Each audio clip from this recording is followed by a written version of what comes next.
नमस्कार दोस्तों, YouTube channel पर आपका स्वागत है। दोस्तों, आगरा यूनिवर्सिटी के एलएलबी के पर्यावरण विधि जो कि आपके आज पेपर है, जिसमें कि आपके एमसीक्यू क्वेश्चन कुछ है जो आपके एग्जाम में आ सकते हैं। इंपॉर्टेंट मैं आपको कराने वाला हूँ।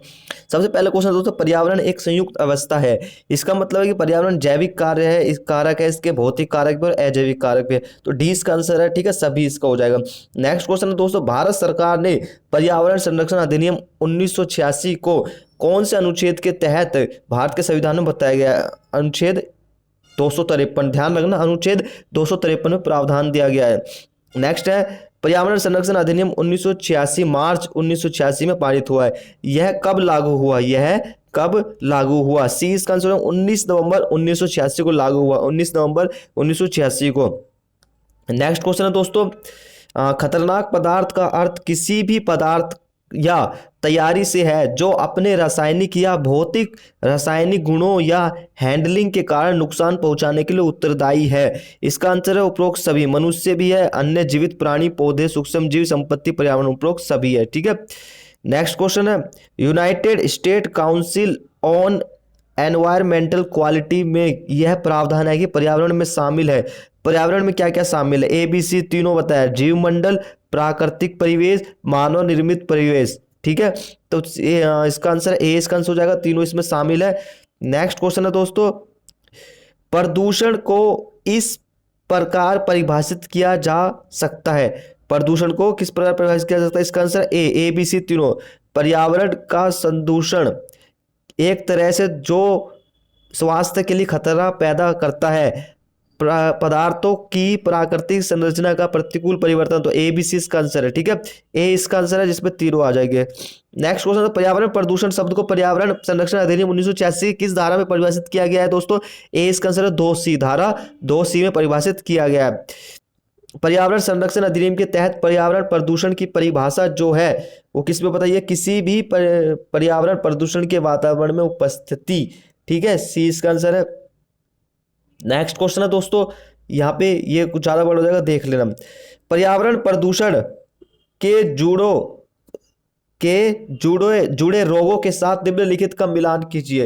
ये मिलान है, जिसमें कि इसका आंसर है ए, इसका आंसर है, ठीक है, A1 A2 देख लेना। नेक्स्ट क्वेश्चन है यहाँ पे, स्कॉट होम सम्मेलन की 20वीं वर्षगांठ में आयोजित सम्मेलन को क्या कहा जाता है? रियो डी जेनेरियो सम्मेलन, रियो डी जेनेरो सम्मेलन, ठीक है, स्कॉट होम की। निम्नलिखित में से कौन सा एक प्राकृतिक प्रदूषण नहीं होता है? इसका आंसर है डी, चक्रवात, ठीक है, ये प्राकृतिक प्रदूषण नहीं है, चक्रवात। नेक्स्ट क्वेश्चन है, पर्यावरण शरण का अर्थ क्या है? इसका आंसर है पर्यावरण विशेषताओं का शरण करना, ठीक है। प्राकृतिक अकेले मनुष्य के लिए नहीं बल्कि सभी प्रजातियों के लिए मौजूद है। यह कथन किससे संबंधित है? प्राकृतिक नैतिकता से संबंधित है, प्राकृतिक नैतिकता से संबंधित है। इसमें इंपोर्टेंट क्वेश्चन कर रहा हूँ, वही पढ़ रहा हूँ मैं, ठीक है। यहाँ पे ये क्वेश्चन पढ़ लेते हैं एक बार। जल रोकथाम और नियंत्रण या प्रदूषण अधिनियम 1974 के तहत किए गए अपराध के लिए कंपनी का प्रभारी या इसके लिए जिम्मेदार कोई भी व्यक्ति उत्तरदायी नहीं होगा यदि वह साबित करता है कि डी इसका आंसर ए बी दोनों में से कोई एक अपराध उसकी जानकारी के बिना किया गया था, वह अपराध के कमीशन को रोकने के लिए सभी उचित सावधानी बरती हुई थी, ठीक है। तो कंपनी के बारे में, जो कंपनियां होती है वे जैसे कि नदियों में पानी चला जाता है, फैक्ट्री को पानी जाता है, तो उसके बारे में बताया, ठीक है। नेक्स्ट क्वेश्चन है, पर्यावरण के क्षेत्र में किस सम्मेलन को वाटर शेड माना जाता है? पर्यावरण के किस क्षेत्र में किस सम्मेलन में वाटर शेड माना जाता है जो अंतर्राष्ट्रीय समुदाय और संस्थाओं को राज्य संप्रभुता के सिद्धांत से परेशान हुए बिना काम करने में सक्षम बनाता है? सी इसका आंसर है कोपेनहेगन सम्मेलन, ठीक है, सी इसका आंसर है। नेक्स्ट क्वेश्चन है, जल प्रदूषण की रोकथाम और नियंत्रण अधिनियम 1974 के तहत गठित केंद्रीय प्रदूषण नियंत्रण बोर्ड अपने कार्य को निर्वहन करती है और निम्नलिखित के तहत अपनी शक्ति का प्रयोग करती है, ठीक है। केंद्रीय प्रदूषण नियंत्रण बोर्ड कौन से के तहत अपनी शक्ति का प्रयोग करती है? उपरोक्त डी, ठीक है, उपरोक्त सभी आ जाएगा, डी, सभी के तहत वो अपनी पावर का यूज कर सकती है, ठीक है दोस्तों। नेक्स्ट क्वेश्चन है, रियो डी जेनेरियो ब्राजील में आयोजित पृथ्वी सम्मेलन पर था। सी इसका आंसर है मानव पर्यावरण पर संयुक्त राष्ट्र सम्मेलन, ठीक है। रियो रियो शिखर सम्मेलन पृथ्वी सम्मेलन वर्ष में आयोजित किया गया था? कौन से वर्ष में आयोजित किया गया था? 1992 में। पृथ्वी शिखर सम्मेलन किस तारीख और स्थान पर आयोजित किया गया था? 6 जून 1997 को जिनेवा में। ठीक है, 6 जून 1997 में जिनेवा में। निम्नलिखित में से किसे पर्यावरण के मैग्ना कार्टा के रूप में वर्णित किया जाता है? मैग्ना कार्टा के रूप में वर्णित किया जाता है स्टॉकहोम घोषणा। स्टॉकहोम घोषणा सतत विकास और गरीबी उन्मूलन की सामग्री में एक हरित अर्थव्यवस्था का विषय रहा है। ये इसका आंसर है मानव विकास पर संयुक्त राष्ट्र सम्मेलन। नेक्स्ट क्वेश्चन है, वर्ष 1992 में रियो में ऐतिहासिक पृथ्वी शिखर सम्मेलन एक रूपरेखा सम्मेलन बनाया गया है जो, ठीक है, 1992 में रियो में ऐतिहासिक पृथ्वी सम्मेलन बनाया गया, जिसका आंसर है दोस्तों समुद्री कानून। ठीक है दोस्तों, जो कि समुद्री कानून जो होते हैं वे भी बनाए जाते हैं समुद्र के कानून में। ठीक है, नेक्स्ट क्वेश्चन है, सतत विकास की अवधारणा प्रचलित में आई? सतत विकास की अवधारणा कब आई? पर्यावरण और विकास पर कोकोयो घोषणा के तहत आई। नेक्स्ट क्वेश्चन, जलवायु परिवर्तन पर संयुक्त राष्ट्र फ्रेमवर्क कन्वेंशन 1992 में कब लागू हुआ? सी इसका आंसर है 29 मार्च 1993 में। जलवायु परिवर्तन पर संयुक्त राष्ट्र के फ्रेमवर्क कन्वेंशन के अनुच्छेद 1 के अनुसार जलवायु परिवर्तन वैश्विक वातावरण की संरचना को बदल देता है, जिसका श्रेय किसको जाता है? नहीं मानव गतिविधि। ठीक है, किसी मानव गति में नहीं जाता है। नेक्स्ट क्वेश्चन है, इसको छोड़ो, यहाँ पे ये वाला क्वेश्चन, जैव विविधता पर संयुक्त राष्ट्र सम्मेलन 1992 लागू हुआ। जैव विविधता पर संयुक्त राष्ट्र सम्मेलन 1992 कब लागू हुआ? 21 दिसंबर 1993 को। 21 दिसंबर 1993 को।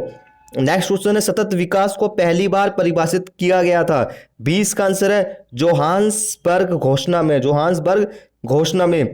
किसकी रिपोर्ट ने सतत विकास की अवधारणा को पर्यावरण कानून के मुख्य फोकस के रूप में लाया गया? नार्दू प्लेटा रिपोर्ट में। ठीक है, पर्यावरण से संबंधित विभिन्न संयुक्त राष्ट्र निकायों के बीच सहयोग में सुधार के लिए सतत विकास पर अंतर एजेंसी समिति की स्थापना किस वर्ष की गई थी? 1992 में। ठीक है, नेक्स्ट क्वेश्चन, पृथ्वी शिखर सम्मेलन +5 का आयोजन कब हुआ? इसका आंसर है 2000 में। कब हुआ था? 2000 में। वर्ष में, कौन से वर्ष में लागू हुआ खतरनाक का बेसल संचलन? 1969 में। ठीक है, 69 में। कार्बन क्रेडिट की अवधारणा निम्नलिखित में से किस एक से उत्पन्न हुई है? Carbon credit. 20 का पृथ्वी शिखर सम्मेलन। रियो प्लस बी सम्मेलन क्या है जिसका अक्सर समाचारों में उल्लेख किया जाता है? इसका आंसर यह है सतत विकास पर संयुक्त राष्ट्र सम्मेलन है। रियो 20 घोषणा पत्र का शीर्षक क्या था? 20 का भविष्य हम चाहते हैं। नेक्स्ट क्वेश्चन है, क्योटो प्रोटोकॉल से संबंधित क्या है? यह है जल प्रदूषण से संबंधित। क्या है? जल प्रदूषण से संबंधित क्योटो प्रोटोकॉल। ठीक है, नेक्स्ट क्वेश्चन ये पढ़ लेते, प्रसिद्ध पृथ्वी शिखर सम्मेलन की सबसे बड़ी उपलब्धि एजेंडा 21, इसका नाम इसलिए रखा गया है, क्यों रखा गया है? इसका आंसर सी है, यह स्टॉकहोम घोषणा के 21वें सिद्धांत की आंशिक रूप से याद दिलाता है और सुझाव देता है कि मुख्य रूप से 21वीं सदी के लिए बेहतर वातावरण बनाने के कार्यक्रम के लिए है। ठीक है, सी इसका आंसर है। अनुच्छेद के तहत, कौन से अनुच्छेद के तहत पर्यावरण संरक्षण को भारत के प्रत्येक नागरिक का मौलिक कर्तव्य बताया गया है? ए इसका आंसर है 51A जी में बताया गया। किसमें बताया गया? 51A जी में। ठीक है, ग्रीन हाउस सम्मेलन को भी जाना जाता है, ग्रीन हाउस सम्मेलन को क्योटो सम्मेलन, क्या है? क्योटो सम्मेलन के रूप में जाना जाता है। ये वाले क्वेश्चन, एक लास्ट क्वेश्चन कर लेते हैं। केंद्रीय राज्य और संयुक्त बोर्डों के लिए प्रावधान किए गए हैं जल प्रदूषण की रोकथाम और नियंत्रण अधिनियम 1974 में। ठीक है, जल प्रदूषण की रोकथाम और नियंत्रण अधिनियम 1974 के एक्ट में केंद्रीय और राज्य संयुक्त सभी का प्रावधान, इन सभी बोर्डों का सब प्रावधान किया गया है। ठीक है दोस्तों, एजेंडा 21 की उपलब्धि के साथ साथ रियो घोषणा की अन्य उपलब्धियां भी है। इसका आंसर है डी, उपरोक्त सभी। ठीक है।